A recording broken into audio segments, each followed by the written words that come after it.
હોય ત્યારે બહુ ધ્યાન રાખે ગ્રેસો જન્મનું. ગાડીમાં બેહાડો એટલે પછી કઈ ઉપાધિ ન બેઠો રહે શાંતિથી.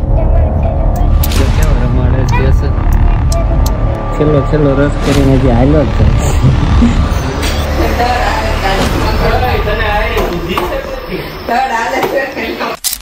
મોર્નિંગ અને હર હર મહાદેવ. મસ્ત સવાર પડી ગઈ છે અને ભાઈની તબિયત હજી છે ને સારી નથી થઈ.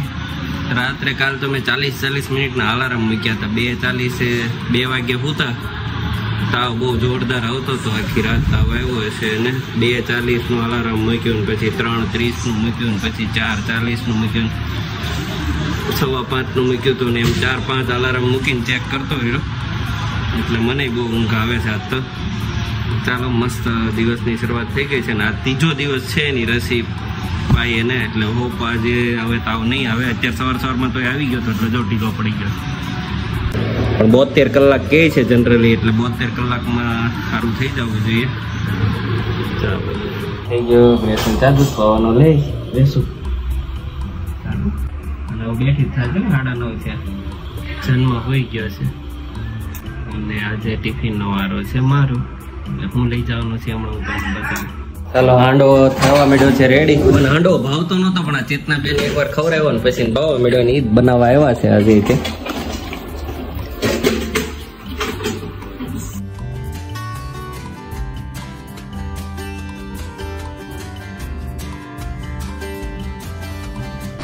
ગ્રેસોનું બની ગયું છે દાદાનું ફૂલ મરચા વાળું અને અમારે આને ઢોકળા બનાવવાના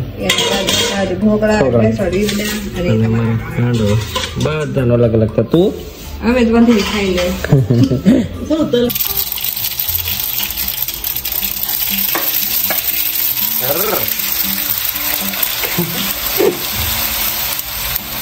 થવા મળ્યો ગ્રેસો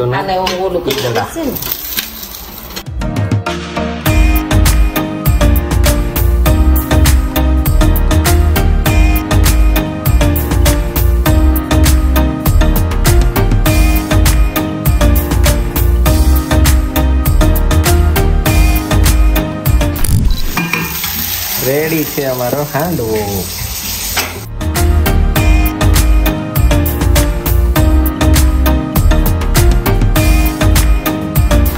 ચાલો ભાઈ ઓફિસે વાગી ગયા છે 2:15. જમવાનો ટાઈમ થઈ ગયો છે. છોકરાઓ હજી મગનું પેકિંગ કરે છે કબૂતરને નાખવાના. તો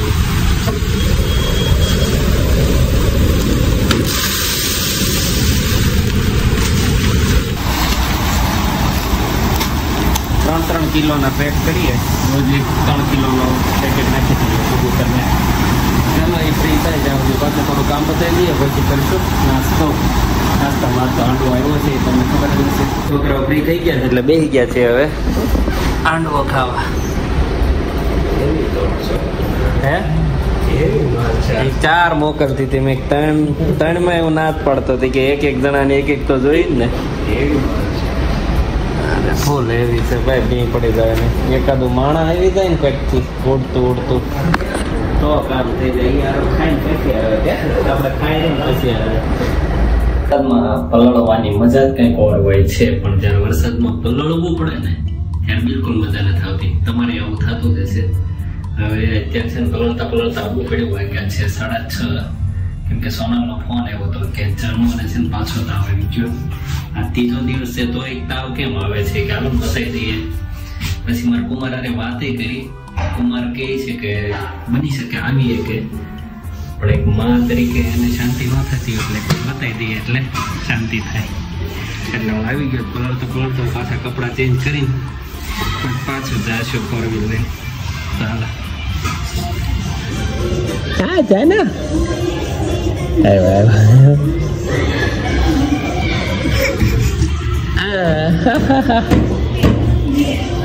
રેસું ખોલ.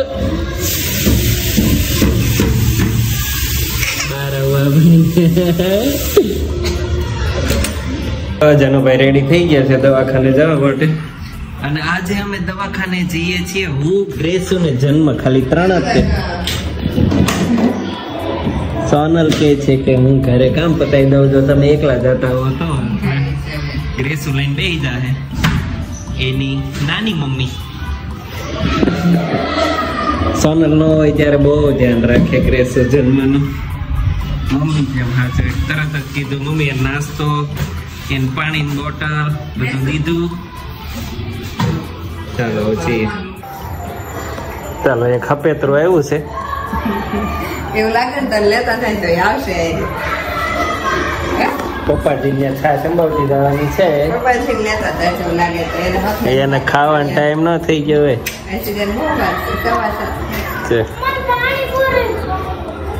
અત્યારે ચોમાસા નો હોય કે શું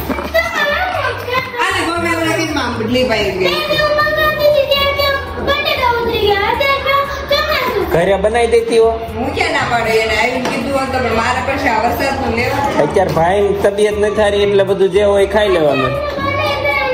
અત્યારે નો બને હો. કાલ બનાવી દઈશું. દાબેલી લેવડાવી લેજો. ચા કાલ પાણીપુરી માં વહેલા સંભાળશે. કાલ સવારમાં ચણા બસ એનો મેળ પડી ગયો. ગમે કરીને પાણીપુરી દાબેલી કઈક ખાવું હોય. ચાલો જઈએ છીએ. હા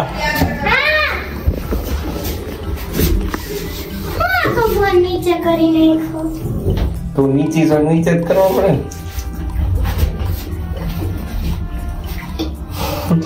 અને આજ જો જાણે કઈક નાસ્તો હોય એમ સારી મોટા નાખે. કાઈ નથી ગરમ બહુ ગરમ છે એટલે લઈ જાવ. ત્યાં તો સારું થઈ જાય. ત્યાં તો સારું થઈ જાય. મમ્મી બળતરા થતી હતી ને ઉપાધિ એટલે કરી જાવ. ચાલો પહોંચી ગયા. હાલ કે તું બે જા પેલા એટલે તો લંબાઈ દઉં ભાઈ ને.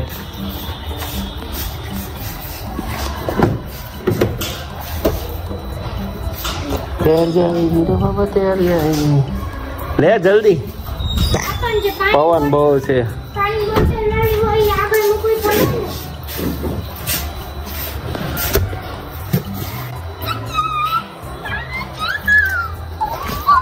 તને ટાટા ટાટા. તો ફાઇનલી નીકળી ગયા છીએ. ઝરમર વરસાદ આવે છે અને ગ્રેસ જન્મ ને ગાડીમાં બેહાડો એટલે પછી કઈ ઉપાધિ ન બેઠો રહે શાંતિથી. તો કેવો રમાડે છે. એકલી હોય ત્યારે બહુ રાખે. ઉપાધિ જ નહીં કઈ. હોય ને તો નો રાખે બેન. તો પછી ટીવી માંથી ઊંચી ન થતી આ છોકરી. આમ ઉપર તો જો કે એવું અંધારોણું છે. ખતરનાક વરસાદ આવવાનો છે. ચાલો ગાડી હું બોલી કઈ નક્કી બધું બોલવાનું એ બધું આપણા મિત્રો જ છે.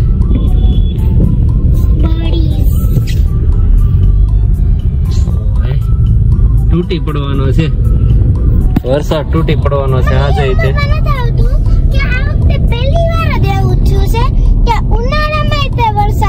ઉનાળો નહીં ચોમાસું બેહી ગયું. હા હવે આવશે એક ધારો વરસાદ ચાલુ જ રહે. હા એ એન્ડ માં જ હતો ઉનાળો ત્યારે જ આવ્યો. આ વખતે ઉનાળામાં બહુ ગરમી નથી પડી એટલે તને ખબર પડી હોય. સમજી હોસ્પિટલ પર ગ્રેસો ફાઇલ લંબાવે છે. ગ્રેસો તારો વજન તો કરે છે ને ક્યાં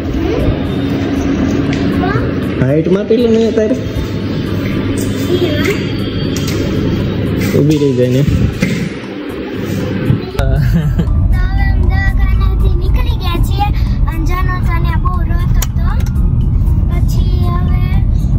પણ છે ને વાંધો નથી. ડોક્ટરે કીધું કે કઈ તકલીફ જેવું નથી. અને ત્યાં બરોબર સોનલ નો ફોન આવ્યો એટલે ડોક્ટર સાહેબ પાછા એમ કહે છે કે ઉપાધિ જેવું કઈ નથી. એમ કયો મમ્મી ને. મેં કીધું એને જ ઉપાધિ હતી એટલે જ તો ખાસ લઈને આવ્યા. પપ્પા મારે તમને એક સવાલ પૂછ્યો હતો કે તમારો નંબર તમે આવો કેમ રાખ્યો?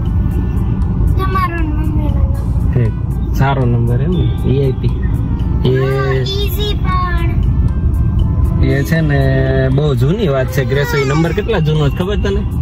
2007 વખત નો છે. અત્યારે મારો નંબર છે ને 2007 વખત નો છે. કઈ અને એ સમયે છે ને 1800 રૂપિયામાં લીધો હતો. ત્યારે હું 1200 રૂપિયા વાળો ફોન વાપરતો હતો, સેમસંગ નો કીપેડ વાળો. એટલે બીજા લોકો એમ કહેતા હતા કે આટલો મોંઘો નંબર થોડો લે, ગાંડા ગણતા હતા. ઈનો ઈ નંબર ની અત્યારે છે ને 40-50 હજાર રૂપિયા કિંમત છે. અને એવા 2 નંબર હતા ગ્રેસુ, કે આટલી બધી કિંમત જ. મેં કીધું એક નંબર તો આપણાથી માંડ ત્યારે કઈ કણક રહેતા નહોતા, 7-8 હજાર રૂપિયા પગાર હતો. અને નંબર નો પહેલે જ શોખ છે, એટલે સોનલ નો નંબર એ એવો એન્ગેજમેન્ટ નો થાય ને એ પહેલા લઈ લીધો હતો. એવું નક્કી કરીને કે છે ને આ મારી જે ફિયાન્સ થાય ને એને નંબર આપવાનો છે, એમ કરીને 1 વર્ષ પહેલા લઈ લીધેલો હતો. ચાંદલા નો થયા ની પહેલા, મમ્મી નહોતી મળી ની પહેલા મમ્મી નંબર સિલેક્ટ થઈ ગયેલો પડ્યો હતો આપડી પાસે.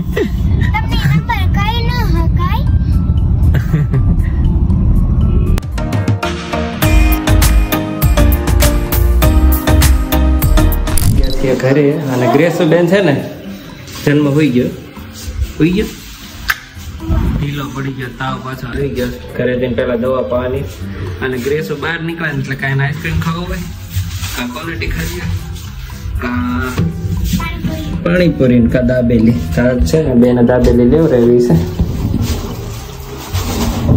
એક કામ કરે ને એટલે એક ઇનામ.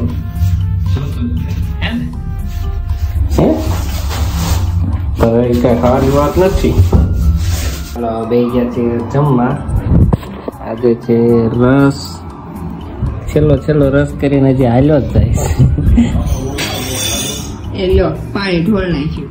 4થા ધોરણમાં આવી છે અને એને હવે ઇંગ્લિશ ચાલુ થયું છે ને એમાંય તે ઇંગ્લિશમાં એને બુક આવી છે,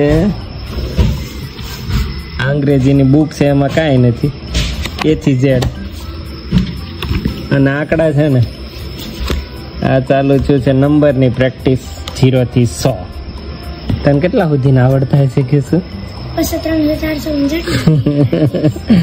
અને ગ્રેસુ નાની હતી ને ત્યારે તો સરવાળા કરતી, એને પૈસા આપતા એના દાદા. હાવ નાની હતી ને ત્યારે ટોટલ માંથી રોજ પૈસા આપતા 500 રૂપિયા, તો એ રોજ પ્લસ કરતી જતી. અને એક્યુરેટ આંકડો હોય ગલ્લામાં. અને બીજું આ વિગત તો ભર દેવું. અને ઇંગ્લિશમાં કેટલું આવડે ગેસો તને? ABCD આવડે?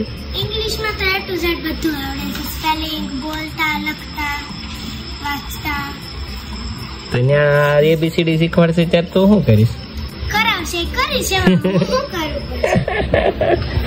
ગ્રેસુ છે ને બાજુમાં તે માજી માસી જે મારા ટીચર હતા ને ગ્રેસુ ને હતા ને ત્યાં બધું ઇંગ્લિશ શીખવાડી દીધું. તેને સ્કૂલમાં નહોતું આવતું પણ એને શીખવાડી દીધેલું હતું. તેને અત્યારે બધું આવડે છે. 2 વર્ષથી તમે ત્યાંથી અહીંયા રહેવા આવ્યા તો એને બધું આવડે છે. ટ્યુશન હવે નથી જતી. પેલા 2 વર્ષ ગઈ કે છે 2 વર્ષમાં પાયો મજબૂત કરી દીધો માજી માસી તારો. હમણાં આ નવી લીધી છે સાયકલ, એટલે બેન સાયકલ જાય છે જ્યાં જવાનું હોય ત્યાં. અને મને એક કામ આપ્યું છે, હવે આ ઘોડો તૈયાર કરવાનો છે. વરસાદ ચાલુ થઈ ગયો એટલે કપડાં સુકાવવાની રામાયણ બાઈઓને થઈ ગઈ છે ચાલુ. હાલો ફટાફટ ચાલુ કરી દે. આમાં હેલ્પ કરીશ તો ગ્રેસુ મને? હા, તું લેશન કર નાખ અને હું આ કરી નાખું, બરાબર? પછી આપણે પાછા કંઈક બે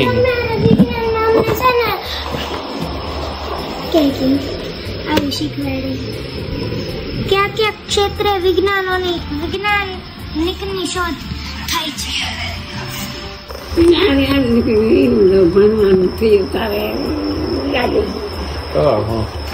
પપ્પાને જો નાટક ફરીને શરૂ કરીને વાગ્યો ખાટલો પપ્પાને માથું નથી આવતું, અડધું આવે.